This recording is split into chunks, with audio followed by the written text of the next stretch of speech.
नमस्कार, मैं डॉक्टर अजीत भारती आज फिर आपके लिए हिंदी विषय के अंतर्गत निबंध नंबर हम 11 लेकर आए हैं। तो आज 11 में आपका शीर्षक है विषय वृक्षारोपण। ठीक, तो प्रश्न कैसे पूछे जाते हैं परीक्षा में वो देख लेते हैं। तो देखो, जैसे इसमें दिया आपका वृक्षारोपण पर निबंध रूपरेखा सहित लिखिए। या तो ऐसे पूछे जाते हैं, नहीं तो फिर ऐसे पूछा जाता है वृक्षारोपण पर सारगर्भित निबंध लिखिए। अगर ऐसे नहीं पूछा जाएगा तो फिर इस तरह से लिखा जाता है वृक्षारोपण पर दिए गए बिंदुओं के आधार पर निबंध लिखिए, यानी जो हेडिंगें दी होंगी उसी के आधार पर लिखना होगा। ठीक है, तो ये मुख्य रूप से 3 तरह से प्रश्न पूछे जाते हैं। अगर किसी और भी तरह से पूछे जाते हैं वृक्षारोपण अगर आ जाए तो आप कैसे लिखना है ये हम आपको बताने वाले हैं। अगर जैसे बिंदु दिए होंगे तो इस तरह से देखो आपके क्या बिंदु दिए रहे होंगे, अगर नहीं दिए होंगे तो फिर आपको इस तरह बनानी रहेगी, ये ध्यान रखना है। ठीक, अगर प्रश्न में बिंदु दिए तो उसी का आधार पर हेडिंग डाल के उत्तर लिखना, नहीं दिए हो तो अपने मन से बनाइए। अब जो वो हेडिंग है क्या करेंगे, सबसे पहले उत्तर लिखेंगे निबंध वृक्षारोपण और वो हेडिंगें पहले यहाँ सीरियल से पूरी लिख लेंगे अगर प्रश्न में दिए हैं, उसके बाद एक एक का उत्तर लिखेंगे। तो देखो यहाँ पर आपकी हमने रूपरेखा बना लिया, रूपरेखा का यहाँ दिए गए बिंदु का है।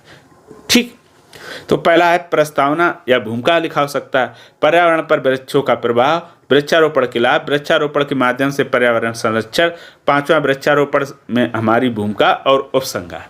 तो ये कुल 6 बिंदु हैं। अब बारी बारी से हम इनके बारे में क्या करते हैं, उत्तर लिखना शुरू करते हैं।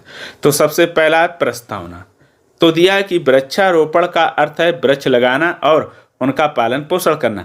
वृक्ष हमारे जीवन का आधार है। वे न केवल हमें स्वच्छ हवा और वातावरण प्रदान करते हैं बल्कि हमारी धरती को हरा भरा रखते हैं। वृक्षों के बिना जीवन की कल्पना नहीं की जा सकती क्योंकि वे हमें ऑक्सीजन, भोजन, फल, औषधियाँ और लकड़ी जैसी कई आवश्यक वस्तुएं प्रदान करते हैं। इसीलिए वृक्षारोपण का महत्व हमारे जीवन में अत्यधिक है। तो एक तो ये हो गया बिंदु। फिर आता है आपका बिंदु नंबर दूसरा। तो बिंदु नंबर दूसरा दिया कि पर्यावरण पर वृक्षों का प्रभाव। तो लिखेंगे कि वृक्षों के कारण ही पर्यावरण में संतुलन बना रहता है। वृक्ष वायुमंडल से कार्बन डाइऑक्साइड अवशोषित करते हैं और ऑक्सीजन छोड़ते हैं जो हमारे लिए वायुप्राण है। इसके अलावा वृक्ष मिट्टी के कटाव को रोकते हैं जिससे भूमि उपजाऊ बनी रहती है। वृक्षों के कारण ही जल चक्र चलता है जिससे वर्षा होती है और जल स्तर संतुलित रहता है। ये हो गया। फिर अगला बिंदु आपका तीसरा। तो तीसरा दिया है वृक्षारोपण के लाभ।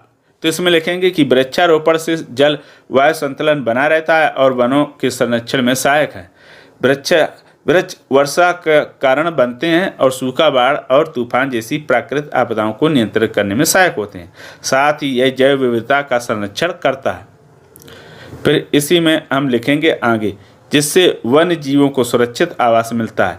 वृक्षों से हमें फल, जड़ी बूटियाँ और औषधियाँ मिलती हैं जो हमारे स्वास्थ्य और चिकित्सा के लिए कैसी होती हैं, लाभकारी होती हैं। अब आता अगला बिंदु, वृक्षारोपण के माध्यम से पर्यावरण संरक्षण, यानी वृक्षों को लगाने से किस तरह से हम पर्यावरण का संरक्षण या सुरक्षा प्रदान कर सकते हैं। तो लिखेंगे इसमें कि आज के समय में प्रदूषण और जल संकट जैसी समस्याएं बढ़ती जा रही हैं। वृक्षारोपण इन समस्याओं को कम करने का एक प्रभावी उपाय है।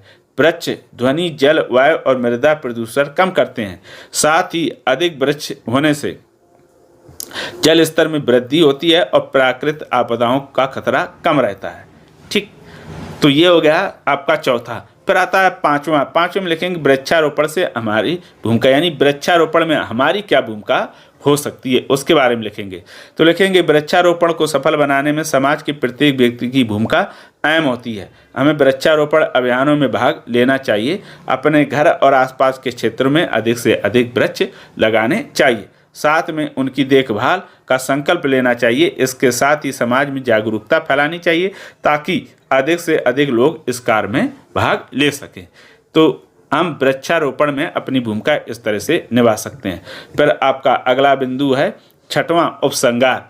तो उपसंहार में हम लिखेंगे, उपसंहार में क्या होता है, जो निबंध होता है पूरा उसका निष्कर्ष या निचोड़ होता है। तो लिखेंगे कि वृक्षारोपण आज के समय में एक जरूरी काम बन गया है। यह पृथ्वी और पर्यावरण को बचाने का सरल और सशक्त माध्यम है।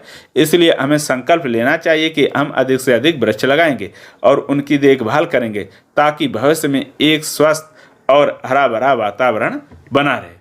तो ये हो गया आपका वृक्षारोपण से संबंधित निबंध समाप्त। अब निबंध लिखते समय हमें क्या क्या ध्यान या सावधानी रखनी होगी। एक तो ये, अगर निबंध में बिंदु दिए हैं तो फिर उसी के आधार पर हेडिंग डालकर उत्तर लिखेंगे, और नहीं दिए तो ऐसे हम रूपरेखा बना लेंगे। एक तो ये हो गया। दूसरा, हम निबंध में सदैव ऐसे शब्दों या वाक्यों को लिखें, प्रयोग करें जो हम शुद्ध और सही लिख पाते, जो हमें कठिन डिफिकल्ट लगते हैं उनका प्रयोग बिल्कुल ना करें, क्योंकि छात्र पता नहीं कहाँ कहाँ से ऐसे ढूंढ के लाता है शब्द, जो लिखता और लिख नहीं पाता। उससे क्या होता है, अशुद्धियाँ हो जाती हैं और नंबर कटते हैं। इसलिए भैया सरल शब्द चुनना, उन्हीं को लिखना।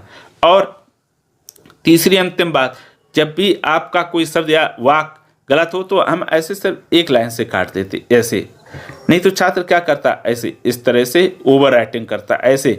जब ये क्या होते हैं, ये दिखने लगते हैं और हमारा जो उत्तर है वो छिप जाता है इनके कारण। तो इस जो कटिंग की है, ओवर राइटिंग की, वो भी सावधानी से करें।